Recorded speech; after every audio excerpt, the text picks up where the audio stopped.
नमस्कार, मैं तिशा जैन और आप देख रहे हैं सच द रियलिटी। आइए एक नजर डाल लेते हैं आज की 10 बड़ी खबरों पर।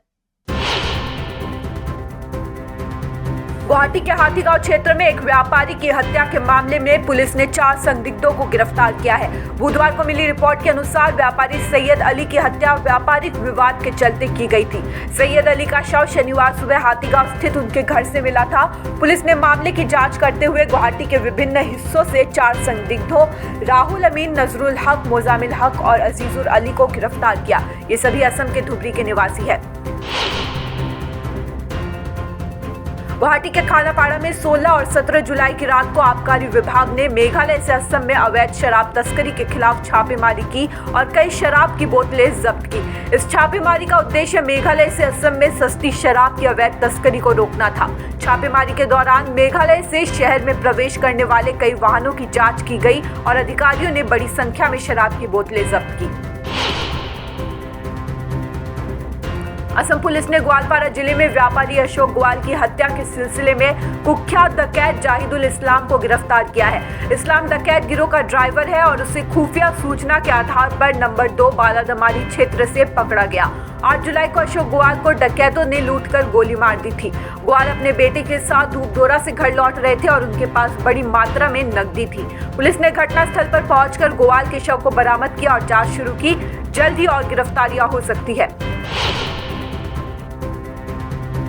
असम के डेरगांव के राकेश राग जो गायक थे, उनकी जापानी एंसेफ्लाइटिस से मौत हो गई। इस समय राज्य में जीएमसीएच में 22 लोग इस बीमारी से भर्ती है, जिसमें से 5 की मौत हो गई है। डेंगू जैसे और भी बीमारियों की रिपोर्ट भी सामने आई है। बिहार के सारण जिले के रसूलपुर थाना के धानाधी गांव में प्रेम प्रसंग को लेकर पिता और उनकी 2 पुत्री की चाकू से गोदकर हत्या कर दी गई है। वहीं मृतक की पत्नी जख्मी है, जिसका अस्पताल में इलाज हो रहा है। पुलिस ने मामले में एक्शन लेते हुए 2 आरोपियों को गिरफ्तार किया है। घटनास्थल से पुलिस ने चाकू और खून लगे कपड़े जब्त किए हैं। पुलिस ने कहा कि मामले में स्पीडी ट्रायल के जरिए आरोपियों को सजा दिलवाई जाएगी। वहीं तीनों शवों को कब्जे में लेकर पोस्टमार्टम के लिए छपरा सदर अस्पताल भेजा गया। इस महीने के अंत में बीजेपी शासित राज्यों के मुख्यमंत्री और उप मुख्यमंत्रियों की एक महत्वपूर्ण बैठक होगी, जिसमें पार्टी हाल ही में हुए लोकसभा चुनावों के नतीजों पर चर्चा करेगी।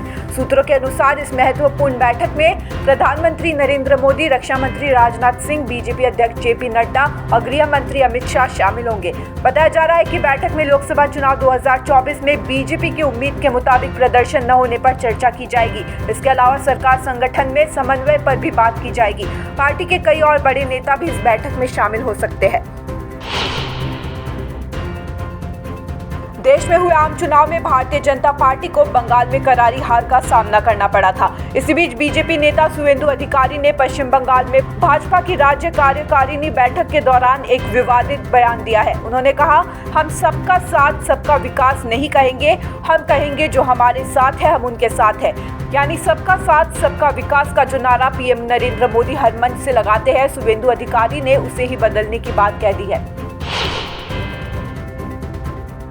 महाराष्ट्र सरकार ने राज्य में होने वाले विधानसभा चुनाव से पहले एक बड़ा कदम उठाने की घोषणा की है। राज्य के मुख्यमंत्री एकनाथ शिंदे ने लाडला भाई योजना की घोषणा की है। इसके तहत महाराष्ट्र सरकार 12वीं पास युवाओं को 6,000 रुपए महीना देगी।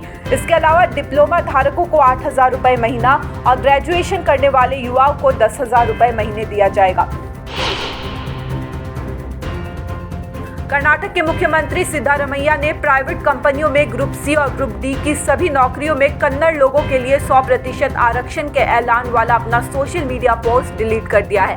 विवाद की तुल पकड़ने के बाद इस मामले में कर्नाटक के श्रम मंत्री संतोष लाड सफाई देने के लिए आगे आए। लाड ने बुधवार को कहा कि प्राइवेट फर्मों में नौकरियों में गैर मैनेजमेंट रोल्स के लिए 70% और मैनेजरियल लेवल के कर्मचारियों के लिए 50% आरक्षण की सीमा तय की गई है।